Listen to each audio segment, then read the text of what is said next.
Hey, Shanna here. Welcome to my channel all about finding joy while learning to live well with autoimmune disease. I am so glad to have you here.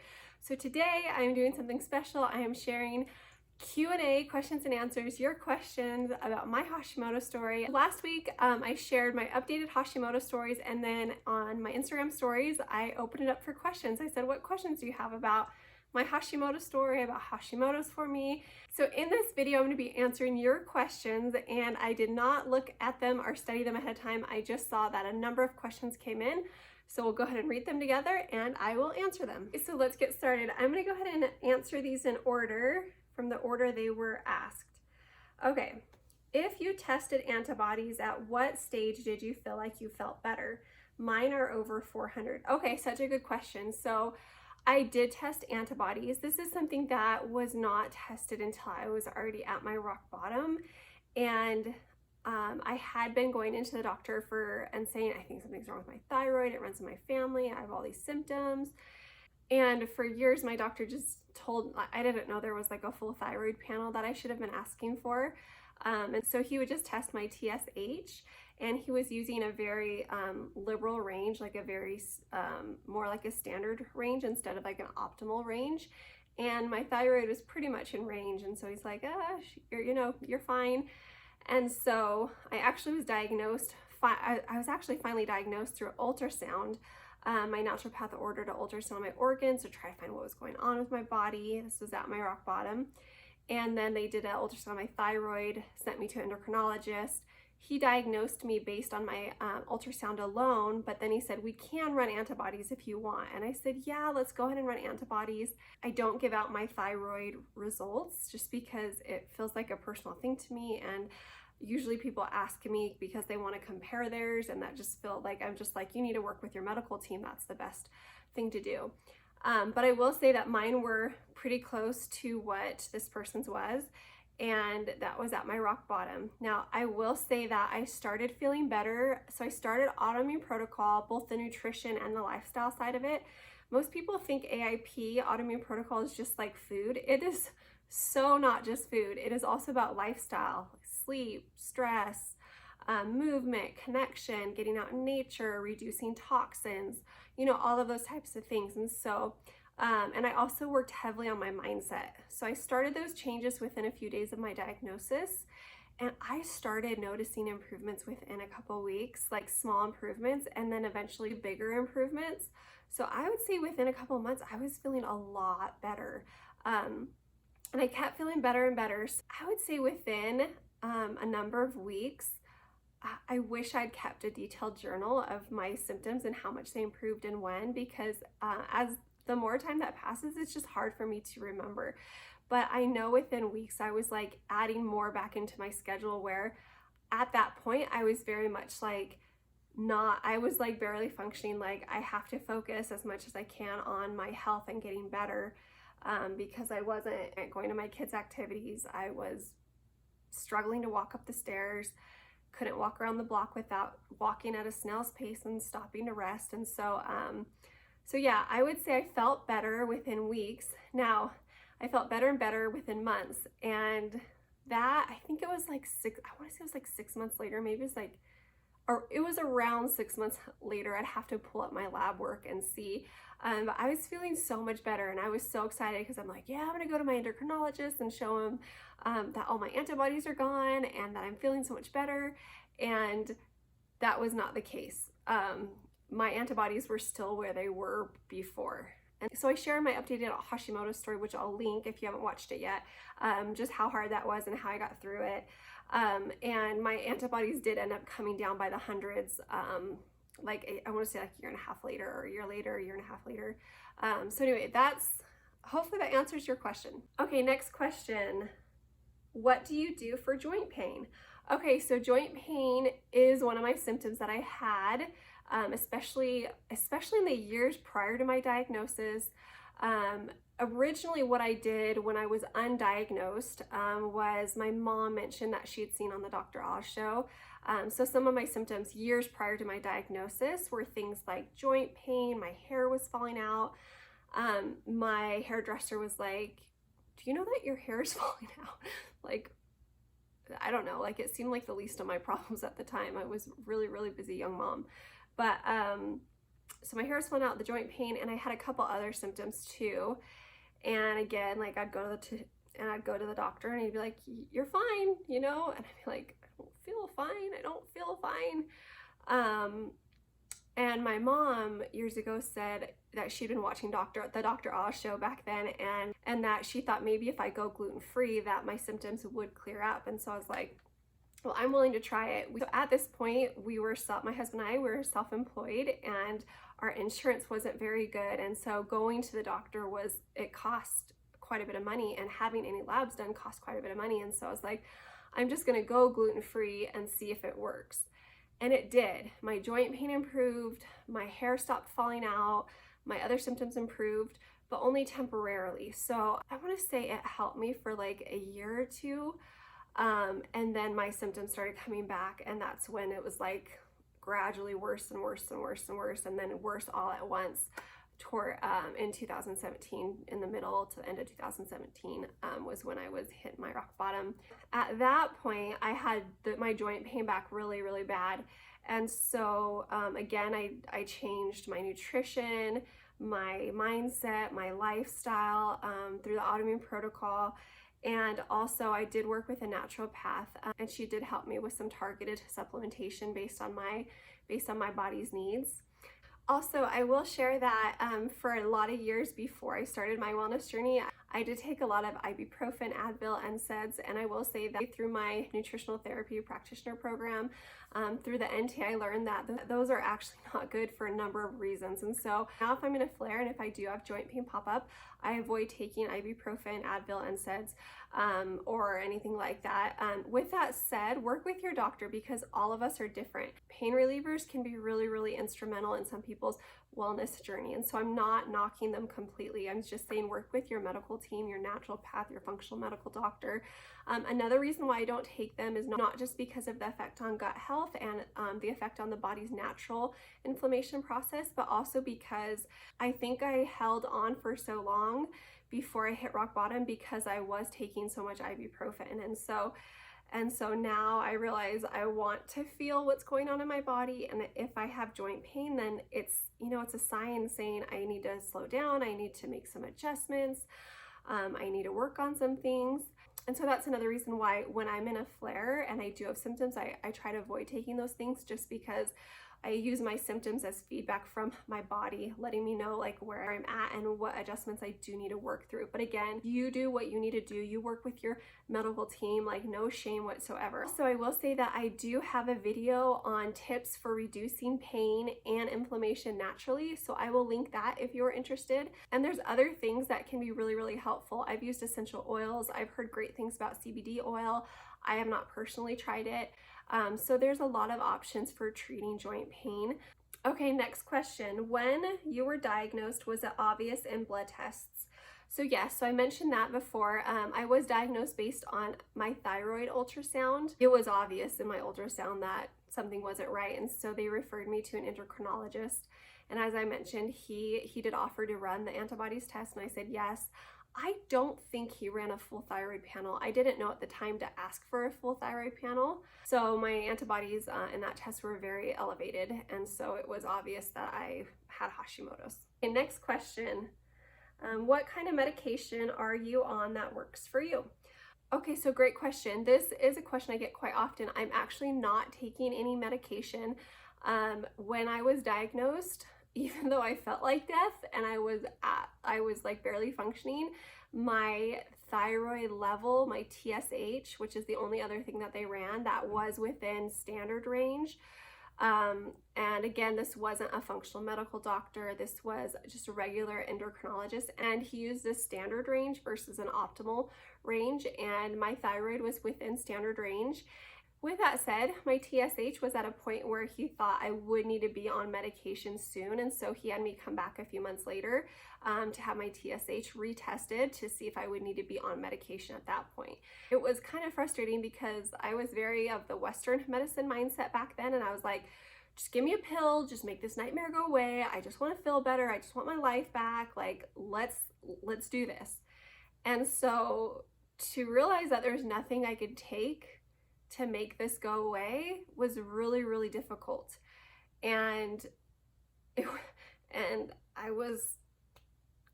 was frustrating. And that's why I turned to nutrition, and I turned to lifestyle, and I turned to mindset, because there wasn't a pill I could take. And I would like to think that even if I was on medicine, that I would still have turned to nutrition, lifestyle, and mindset. I don't know that I would have. I don't know that I would have. I guess I'll never know, but I'm grateful to know now what I do know about nutrition and lifestyle and mindset, especially as a mother, because it's really been such a blessing for not only me, but for my family too. So I did share in my updated Hashimoto's story video that when I went back in for to the endocrinologist to get retested, I did not need medicine at that point. It's been over 2.5 years now, and I still haven't needed medicine. So that's not to say that I will never need thyroid medication. I don't know. And I just want to say that if you do need thyroid medication, that is not a failure, that is not something to be ashamed of. But just a heads up that if you are on thyroid medication and you are changing your nutrition and lifestyle and mindset through the AIP, it can be really, really helpful, because a lot of people who are on thyroid medication still have symptoms. And then through nutrition and lifestyle and mindset in conjunction with the thyroid medicine, they see a lot of improvements, generally speaking. Just a heads up, if you do start the AIP or another healing protocol where you're drastically changing the way that you eat and live, you are going to want to be in touch with your medical team, with your functional medical doctor, with your endocrinologist, and make sure that they are aware of the changes that you're making and that they're running your thyroid labs so that they can make any adjustments to your medicine that they need to. Okay, next question. What supplements do you take? Okay, I'm laughing because I get asked this so often and my answer really frustrates people. So heads up, I don't apologize, because I'm not going to apologize for it, but at the same time, I'm a recovering people pleaser. And so I'm trying not to say sorry, because I'm trying not to be sorry for who I am. But at the same time, I'm like, sorry if I disappoint you. But okay, so here's my deal. I am a functional nutritional therapy practitioner, an FNTP through the NTA, and I do work with clients, and I do recommend supplement protocols based on their bio-individual needs. Bio-individual being the key word. So bio-individuality is so incredibly important to remember when we're talking about, well, anything health and wellness, but especially as we talk about, Hashimoto's and autoimmunity and wellness journeys. And what bio-individuality basically is it's saying that each of us are different. Each of us have different bio-individual needs. The way that I need to eat so that I can feel my best is going to look differently than the way that you need to eat, even if we're both on the autoimmune protocol. So the autoimmune protocol is not like a one-size-fits-all type of thing. It really is like a good starting point, and there's so many ins and outs of it. And along with that, Hashimoto's is so different. So we may both have Hashimoto's, but our root causes of Hashimoto's may look so different. And a lot of us with Hashimoto's, I know that I had a lot of nutrition deficiencies, gut issues, which is pretty common, but my nutrition deficiencies may look different than yours. So I don't offer general supplement recommendations at this point. I'm not sure if that's going to change in the future. All I know is where I'm at right now, and that is I don't do it because supplements can be pricey, and I don't want anybody wasting their money on a supplement that they don't need. Number two, we're all different. I just really encourage you to test, to work with your functional medical doctor, to work with a nutritional therapy practitioner, to work with a naturopath, to work with someone who knows your health history and who knows the symptoms that you're struggling with. They can really help you identify which of your body systems and which of your organs that you personally need targeted supplementation support for. So with that said, if you are like, Shanna, I don't have a naturopath, I don't have a functional medical doctor, I'm not in a position to find one right now. I just need to know what kind of supplements I should kind of be taking. So while I don't offer general recommendations, there are a number of practitioners who do. So you're in luck. You don't need me to make general recommendations because there's plenty of practitioners who do. So one that I recommend for Hashimoto's is Dr. Isabella Wentz, and she wrote the Hashimoto's protocol. And in this book, as well as on her website, so if you go to her website, if you just Google Dr. Isabella Wentz, I'll link it down below for you. She does offer general supplement recommendations for those of us with Hashimoto's. And she's also written a few other books too, including one about lifestyle interventions for finding the root cause of Hashimoto's. Okay, so next question. Can you share your TSH and TPO results from your journey then and now? So I kind of already answered that I don't share my specific thyroid labs. I do get a full panel now, but I do, generally speaking, share where my labs are at. So as I mentioned, my TPO, my antibodies went down by the hundreds. She's asking about my TSH as well. And I will say for my TSH, I now see a functional medical doctor, and my TSH is within his range. Okay, so next question. Oh, that one just says hi. Next question. Have you become hypothyroid? Okay, so I just kind of talked about that. Nope, I have not. Next question. Okay, so I have one more spot where people submitted questions. Let me find that. Alrighty, so next question. Book recommendations, podcasts, people who inspire you, both regarding Hashimoto's and AIP. Okay, cool. So I am doing an AIP Q&A next week. People submitted questions for AIP as well, but I received so many questions. I'm separating Hashimoto's Q&A and AIP question and AIP Q&A. So I'll go ahead and answer this one for Hashimoto's. So recommendations for podcasts. Okay, what's interesting is that once I learned that I had Hashimoto's and I had my diagnosis, like my endocrinologist was phenomenal at explaining to me what it was when I was diagnosed. I'll never forget sitting in his office and hearing him explain to me what it was. And so I didn't feel like I needed to, now that I knew what the issue was, I more focused my time and energy and resources on the solution, or what I hoped would be the solution. So I heavily focused on nutrition and lifestyle and mindset.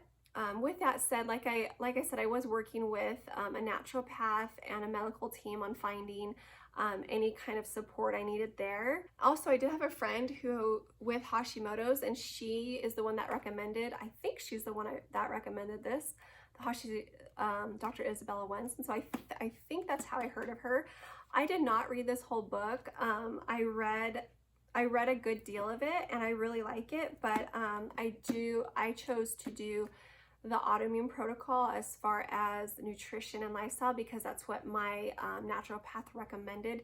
She just gave me like a printout of foods to eat and not to eat, and then I researched more and realized it was pretty much the Autoimmune protocol, and so that's when I focused a lot of my time and resources on that. And I will also say that when I looked at what I needed to eat and what I needed to exclude, I knew it was going to be really hard for me. If you've started the AIP or you've done the AIP or you've seen the AIP food list, which if you haven't and you want some food lists, a free download of AIP food list, I will link that down below. But I was like, how am I going to do this? And so I realized that I needed to focus a lot on my mindset and on my habits. And so I didn't focus and read a lot about Hashimoto's itself. I focused on kind of like personal growth resources and I kind of took them and applied them to my wellness journey. And so one of my favorite books that I read early on, I think my husband found this one. It's called Atomic Habits, and it's by James Clear. If you've seen like all of my YouTube videos, I've mentioned this like in one or two other ones. I just love this book. I've read it multiple times.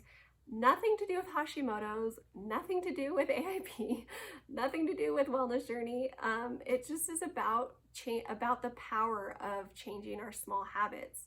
And I took a lot of what I learned in this book and applied it to my wellness journey. And so I recommend this book, even though it's not Hashimoto's. And I have to say that there's a podcast that I love too. I listen to it almost every day. It is the Justin Sua Increase Your Impact podcast. Nothing to do with Hashimoto's, nothing to do with the AIP, but I take everything I hear there and I apply it to my wellness journey, because I really think that mindset and our habits are so key for living well and finding joy with Hashimoto's. It's been a huge part of my Hashimoto's story. In fact, as much as I'm a nutritional therapy practitioner now and I love to geek out over healthy food and the way that food is medicine, in my opinion, I really do, in my 30-day AIP group coaching program, I emphasize mindset so much because I really do find it is the key. And I also emphasize lifestyle a lot too. So as far as podcasts that have to do with more Hashimoto's and autoimmune health, I love my friend Eileen's podcast. It is the Phoenix HELIX podcast. I will link it down below. So many good resources for autoimmune health. I was actually on her podcast a few months ago. I will link the episode I was on too if you want to listen. It's all about how to survive an autoimmune flare. Okay, let's take another question. Do you drink electrolytes and would they be helpful for Hashimoto's? Okay, so this is a good question too. So this is something that would be best to ask your naturopath, your functional medical doctor, your integrative medical doctor about. They can really help you determine where you're at as far as electrolytes and mineral balance. Now, I have needed some electrolyte support in the past, and so one thing that my functional medical doctor had me doing, and I learned about this in my nutrition program as well, is I put some pink salt, some sea salt in my water when I drink it. Let's see if we have any other questions. Blood sugar and gut healing. Okay, so it's not a question, and blood sugar and gut healing is a lot. So yeah, I've been meaning to do a blood sugar regulation video, YouTube video, and I haven't yet.